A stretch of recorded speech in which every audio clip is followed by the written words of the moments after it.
কৌশলে ছবি আঁকলে খুব সহজে ছবি আঁকা শেখা যায়। দেখেন বন্ধুরা, আমি এখানে একটি ঘর আঁকবো। ঘর আঁকার জন্য প্রথমে দুটি দাগ দুপাশে দিলাম। দেওয়ার পর উপর থেকে একটি সোজা দাগ এভাবে টেনে দিলাম। তারপর ঠিক সাইডে এরকম বেঁকা করে আরেকটা দাগ দিয়ে নিচের দাগটি মিলাই দিলাম। এই দাগটি আমি ডবল করে দিলাম। নিচে এভাবে তিন পাশে তিনটি দাগ দেবো। একটি দাগ দিলাম, একটা দাগ দিলাম, মোটের দাগটা একটু বড় দেবো। তারপর এই দাগগুলো মিলাই দেবো। দেখেন বন্ধুরা, একটি সুন্দর ঘর হয়েছে। এবং ঘরের নিচে আমি এইভাবে ডবল দাগ দিয়ে ঘরটা আরও সৌন্দর্য বাড়ায় দেব। ঘরটির জ্বালানো দরজা দিয়ে দেব, এতে ঘরটি দেখতে অনেক সুন্দর লাগবে। এবার এখান থেকে আমি একটি সোজা দাগ হালকা ব্যাকা করে নিচে টেনে দেবো। ঠিক একইভাবে দুইটি দাগ টানবো উপর থেকে নিচে। হ্যাঁ, দেখেন এটি একটি গাছের কাণ্ড আঁকলাম এবং নিচে কিছু ঘাস এঁকে দিলাম। হ্যাঁ বন্ধুরা, দেখেন কত সুন্দর লাগবে।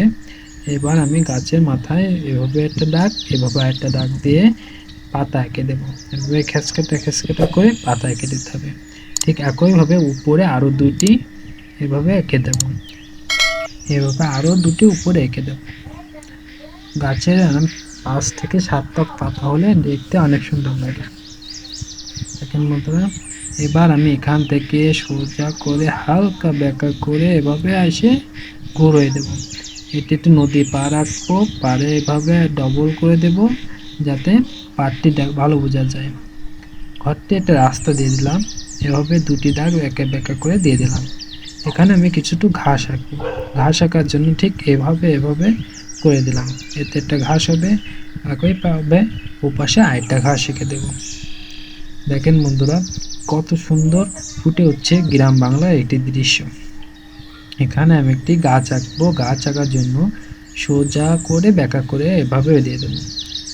এখানে একটি ডাল, ডবল আরেকটা ডাল, ওখানে আরও একটি ডাল এঁকে এভাবে কাণ্ডটা সম্পন্ন করব। এবার আমি গাছের পাতা আঁকার জন্য এভাবে বেঁকা করে ঘোরায় আঁকতে হবে। দেখেন বন্ধুরা, আমি ঠিক যেভাবে আঁকছি এভাবে আঁকবেন, এতে দেখতেও অনেক সুন্দর লাগবে এবং সহজে আঁকা শিখতে পারবেন। এবার দূরের দৃশ্য এবং গাছপালা আঁকার জন্য আমি এটা প্রথমে দাগ দিয়ে উপর থেকে আরেকটি দাগ দিলাম, দিয়ে মিলাই দিলাম, এতে ওখানে মাটি বোঝা যাবে। এভাবে আরেকটি দিলাম। হ্যাঁ দেখো, ওখানে একটু মাটির মতো হচ্ছে, এখানে দুটি ঘর আঁকবো। প্রথম দুটি দাগ দিলাম, তারপর এখানে নিচে একটা দাগ দিয়ে ঘরের দরজা জানলা এঁকে দেব। একইভাবে পিছনে আরেকটি ঘর আঁকবো।